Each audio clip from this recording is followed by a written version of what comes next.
హరి ఓం. భక్తి రాగం ప్రేక్షకులకు శుభాభివందనములు. ఈరోజు మనము నడుస్తున్నటువంటిది కార్తీక మాసం కాబట్టి దాని గురించి మనం చెప్పుకుందాం. హరి ఓం. శ్రీ గురుభ్యో నమః. శ్రీ సరస్వత్యై నమః. సర్వమంగళమాంగళ్యే శివే సర్వార్థ సాధికే శరణ్యే త్రయంబకే దేవి నారాయణీ నమోస్తుతే. కార్తీక మాసం మన తెలుగు రాష్ట్రాలలో కార్తీక మాసానికి చాలా ప్రాధాన్యత ఉంటుంది. అంటే మాసాలలోకెల్లా ఉత్తమోత్తమైనటువంటి మాసం ఏదయ్యా అంటే అది కార్తీక మాసమే. మన పురాణ ఇతిహాసాల్లోనే చెప్పబడింది. అంత ప్రాశస్త్యం కలిగినటువంటిది ఈ కార్తీక మాసం. కార్తీక మాసంలో అంటే శైవులు వైష్ణవులు అందరూ కూడా శక్తి ఆరాధకులు అందరూ కూడా ఈ కార్తీక మాసంలోని ఏకత్వం అంటే అద్వైత సిద్ధాంతానికి కూడా ఇది ముఖ్యమని మనం చెప్పుకోవచ్చు. అంటే కార్తీక మాసం అనేసరికి ఈశ్వరుని మాత్రమే ఆరాధిస్తారు అనుకుంటారు. కానీ ఈ కార్తీక మాసంలో ఇటు ఈశ్వరుడిని, విష్ణువుని, శక్తిని కూడా ఆరాధిస్తున్నాం మనం. అంటే తులసి పూజల ద్వారా మనం శక్తి ఆరాధన చేస్తున్నామని చెప్పుకోవచ్చు. అలాగే కార్తీక దామోదర వ్రతం అని చేస్తాం. అంటే తులసి లక్ష్మీనారాయణుల కళ్యాణం కింద ద్వాదశి రోజున ఆ రోజున మనము ఉసిరి చెట్టుకి తులసి చెట్టుకి కళ్యాణం చేస్తాం. ఆ రోజు పూజ చేస్తాం ద్వాదశి దీపాలు. అలాగే కార్తీక మాసంలోని వచ్చేటువంటి ఏకాదశి రోజున విష్ణువుని చాలా బ్రహ్మాండంగా ఆరాధన చేస్తూ ఉంటాం. అంటే ఈ మాసంలోని పరమాత్మ ఒక్కడే, ఉన్నది ఒక్కటే, అద్వైత సిద్ధాంతం ప్రకారము ఉన్నది అంతా ఒక్కటే. ఈ ఒక్కటి కామ్యార్థం కార్యార్థం వివిధ రూపాలని దాల్చి పరమాత్ముడు వివిధ కార్యాలు చేస్తున్నాడు అనడానికి ప్రతీకగా మనము అందరినీ కూడా మనం పూజిస్తూ ఉంటాం. అలాగే ఈ మాసంలోని వచ్చేటువంటి షష్ఠి రోజున సుబ్రహ్మణ్యేశ్వరుడు అంటే ఆ యొక్క శివపార్వతుల కుమారుడైనటువంటి శక్తి ఈ కౌమారస్వామిని కూడా మనము ఆరాధన చేస్తూ ఉంటాం. విఘ్నేశ్వరుని పూజ అంటే అందరికీ కూడా కార్తీక మాసంలో మనం ప్రాధాన్యత ఇస్తాం. అంటే ఇక్కడ చూడండి, చవితి రోజు కార్తీక మాసంలోని వచ్చేటువంటి చవితి అంటే దీపావళి వెళ్ళిపోయినటువంటి ఆ 4వ రోజున వచ్చినటువంటి చవితి రోజున మనము నాగేంద్రునికి పూజ చేస్తూ ఉంటాం. అంటే మన సనాతన ధర్మం ఎంత గొప్పదంటే ఈ యొక్క హైందవ సాంప్రదాయంలోని ప్రతి దానిలోని కూడా మనము ఆ భగవంతుణ్ణి చూసుకుంటూ ఉంటాం. ఎలా అంటే ప్రతి చెట్టు, పశుపక్షాదులు, విషపూరితమైనటువంటి వాటిలోని కూడా మనము ఆ యొక్క పరమాత్ముని దర్శనం చేసుకుంటూ ఉంటాం. అంతటా వ్యాపించి ఉన్నది పరమాత్ముడే, అన్ని జీవులలోని కొలువై ఉన్నది కూడా పరమాత్ముడే అని నిదర్శనంగా మనం చూసేటువంటి ధర్మం మన యొక్క హైందవ ధర్మం. అంతటి గొప్పని ధర్మం. ఇందులో ఈ కార్తీక మాసానికి అంటే కార్తీక మాసం అని పేరు ఎందుకు వచ్చింది అంటే మన యొక్క తెలుగు నెలలలో పౌర్ణమి రోజున వచ్చేటువంటి అంటే పౌర్ణమి రోజు చంద్రునితోని కలిసేటువంటి నక్షత్రము ఏదైతే ఉందో ఆ నక్షత్రానికి అనుగుణంగా మనకు ఆ మాసం పేరు వస్తూ ఉంటుంది. ఈ మాసంలోని కార్తీకుడు కృత్తికా నక్షత్రంతో కలవడం వల్ల చంద్రుడు మనకి కార్తీకం అని పేరు వచ్చింది. ఇది ఈశ్వరుడికి చాలా ప్రాధాన్యం. అలాగే మనము అంటే దైవాన్ని నమ్మనప్పటికీ కూడా సైంటిఫిక్‌గా ఆలోచించినా కూడా ఈ యొక్క కార్తీక మాసం ఎందుకు అంత ప్రాధాన్యం అంటే, ఇప్పటి వరకు జనులు ఎండలు, విపరీతమైన ఎండలు తర్వాత వానలు అంటే వాతావరణం మారి ఈ వానాకాలం దాటి మనకి ఇప్పుడు వస్తున్నటువంటిది చలికాలం. ఈ కాలములోని సైంటిఫిక్‌గా చూసినట్టయితే ఈ కాలములోని ఈ సమయంలో రాత్రులు పెద్దగా ఉండి పగలు తక్కువ ఉంటూ ఉంటుంది సమయం. అంటే దీని కారణంగా మన దేహంలోని వివిధ మార్పులకి కారణమవుతూ ఉంటుంది. అంటే ఆహారం జీర్ణం కాకపోవడము, ఆహారం ఏమాత్రము కూడా జీర్ణం అవుతూ ఉండదు. ఎందుకంటే సమయం చల్లదనం విపరీతం అయిపోవడం వల్ల సూర్యుని యొక్క కిరణాలు, సూర్యశక్తి, సూర్యుడు మనకి దూరం అవుతూ ఉండడం వల్ల మనకేమవుతూ ఉంటుందంటే ఈ శారీరక సంబంధమైనటువంటి సమస్యలు వస్తూ ఉంటాయి. అందుకనే ఈ మాసంలో అందరూ కూడా ఈ కార్తీక మాసములోని ప్రతి ఒక్క మానవుడు కూడా, మానవులే కాదు పశుపక్షాదులు కూడా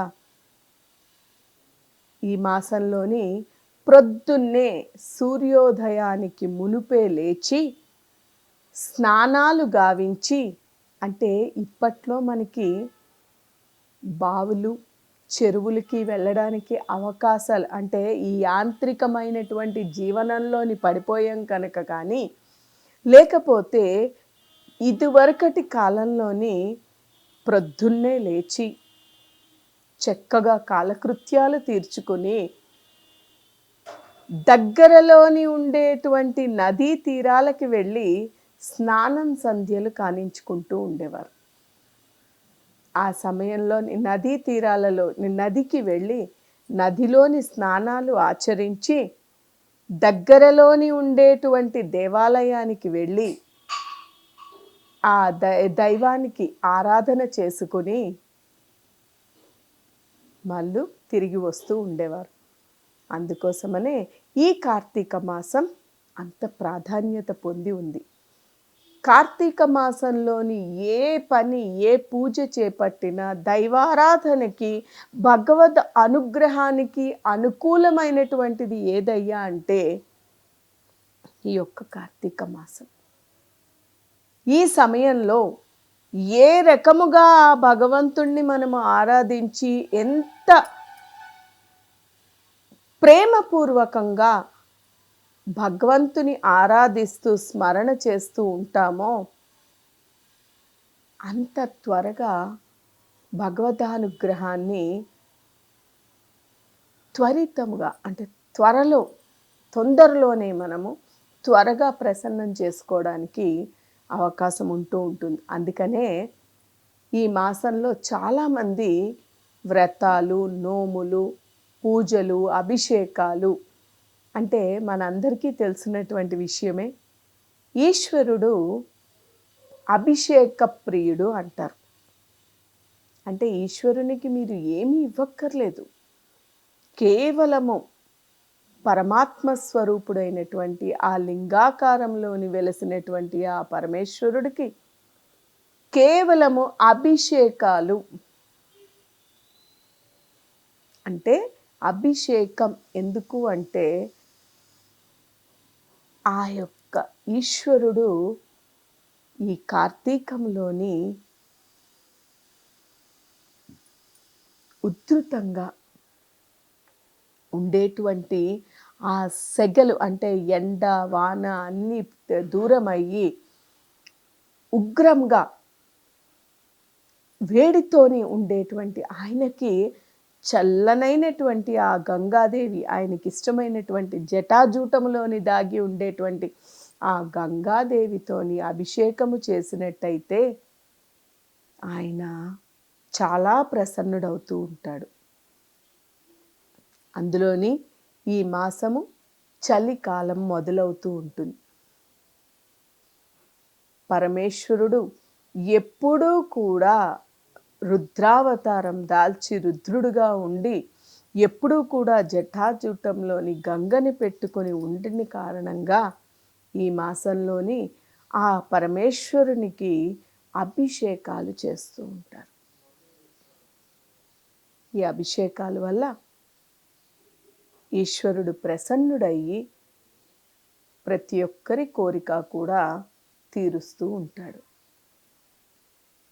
అందువల్లనే కార్తీక మాసంలో స్త్రీలు కూడా వివిధ రకాలైనటువంటి నోములని, పూజలని, వ్రతాలని ఇలా ఎన్నెన్నో చేస్తూ ఉంటారు.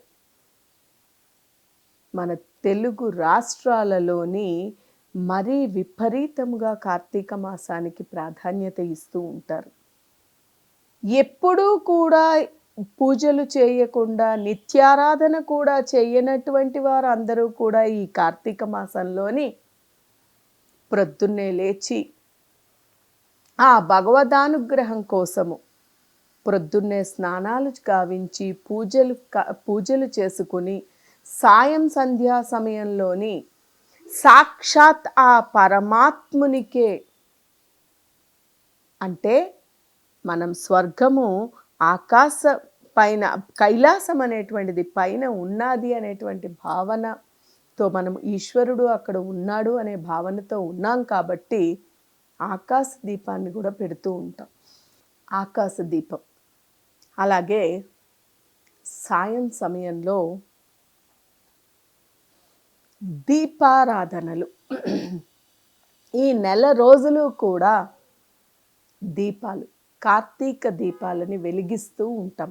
ప్రతి ఇంటా కూడా పొద్దున్న సాయంత్రం కూడా దీపారాధనలు చేస్తూ ఉంటారు. అంటే ఈ సమయంలోని కార్తీకములోని మనం చెప్పుకున్నాం కదా, పగలు తక్కువ ఉండి రాత్రి ఎక్కువ. అంటే రాత్రి అనేటువంటిది ఇక్కడ ఏంటంటే పరమాత్ముడికి ఇష్టమైనటువంటి, ఎప్పుడూ కూడా చల్లదనంతో ప్రశాంతమైనటువంటి దీనిలోని ఉండేటువంటి ఆ పరమాత్ముడు ఆ సమయంలోని ఎంతో ఆనందభరితుడై ఉంటాడుట.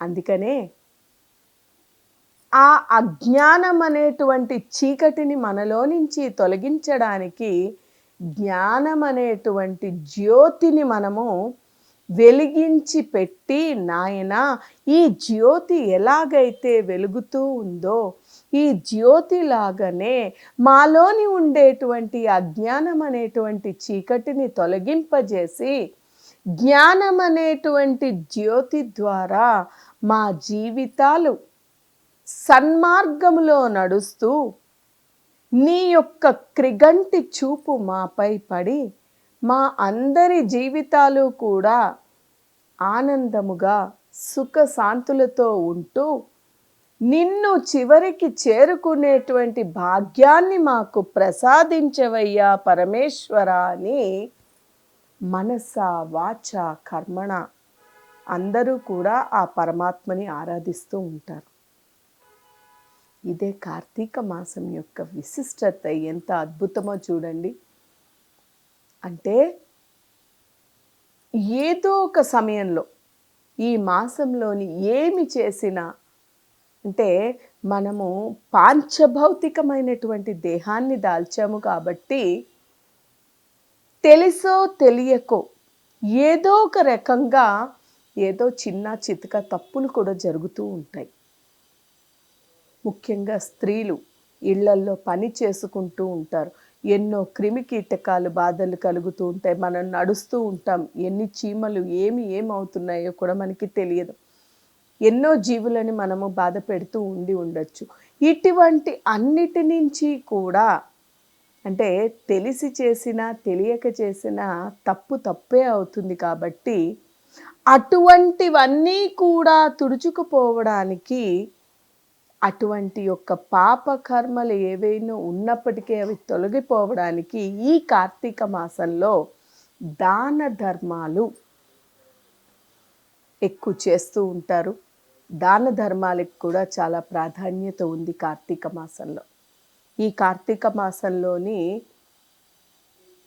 వీసమెత్తు అంటే చిన్న చిటికెడు మనం ఏదైనా దానం చేసినా దానికి 10 రెట్లు మనకి ఫలితం లభ్యమవుతూ ఉంటుంది. అందుకనే కార్తీక మాసంలోని దాన ధర్మాలు అనేటువంటివి దీపదానమని, వస్త్రదానమని, భూదానమని ఇలా ఎన్నో రకాలైనటువంటి దానాలు చేస్తూ ఉంటారు. దానాలు చేయడంతో పాటు వ్రతాలు, నోములు కొంతమందికి కార్తీక నోములని ఉంటూ ఉంటాయి. ఈ నోములన్నీ కూడా చాలా భక్తి శ్రద్ధలతో చేస్తూ ఉంటారు. అంత అద్భుతమైనటువంటి విశిష్టమైనటువంటి ఈ కార్తీక మాసంలో ఎవరు ఏది చేసినప్పటికీ, ఎవరు ఎలా చేసినప్పటికీ పరమాత్ముని యొక్క సంపూర్ణమైనటువంటి అనుగ్రహం వాళ్ళకి లభించి, ఇక్కడ ఇంకొకటి గుర్తుపెట్టుకోవాలండి. మనము చేసేటువంటి పుణ్యకార్యాలకి మనకి ఎలాగైతే 10 రెట్లు ఫలితం లభిస్తుందో, అదేవిధంగా పాపకర్మలు చేసినప్పటికీ కూడా మనం దాని యొక్క ఫలితాన్ని 10 రెట్లు అనుభవించాల్సి వస్తుంది. అందుకే కార్తీక మాసంలోని జనులందరూ కూడా చాలా శ్రద్ధాభక్తులతో జాగ్రత్తగా చేసుకుంటూ ఉంటారు. భగవద్ ఆరాధనకి చాలా విశిష్టమైనటువంటి మాసము, ముఖ్యమైనటువంటి మాసం ఏదైతే ఉందో మన ఈ 12 నెలలలోని అది కార్తీక మాసం అని కూడా మనం చెప్పుకోవచ్చు. అంటే ఇందులోని అద్వైతం ప్రకారం శివకేశవుల భేదము లేకుండా శివకేశవులతో పాటు శక్తి ఆరాధన కూడా మనము చేసుకుంటూ ఏ ఆరాధనైనా ఈ సమయంలో చేసి ఏ రూపంలో పూజించినా ఏ నామంతో జపించినా కూడా ఉన్నది ఒకటే పరమాత్మ అని సూచించడానికి మనకి కార్తీక మాసం చాలా అద్భుతమైనటువంటి ఉదాహరణగా మనం చెప్పుకోవచ్చు. ఈ మాసంలో మనకి తోచిన విధంగా మనము ఆ పరమాత్ముని ఆరాధించుకుని, ఎందుకంటే కార్తీక మాసం భగవద్ ఆరాధనకి చాలా ముఖ్యమైనటువంటి మాసం అని చెప్పుకున్నాం కాబట్టి ఈ మాసంలో పరమాత్ముని స్మరణ చేసుకుని ఆ పరమాత్ముని యొక్క సంపూర్ణమైనటువంటి అనుగ్రహాన్ని పొంది ప్రతి ఒక్కరూ కూడా వారి వారి జీవితాలని సార్థకతని చేసుకొని అందరూ కూడా ఆ పరమాత్ముని చేరుకోవడానికి మార్గం ఏర్పరచుకోవాలని కోరుకుంటూ హరి ఓం తత్సత్.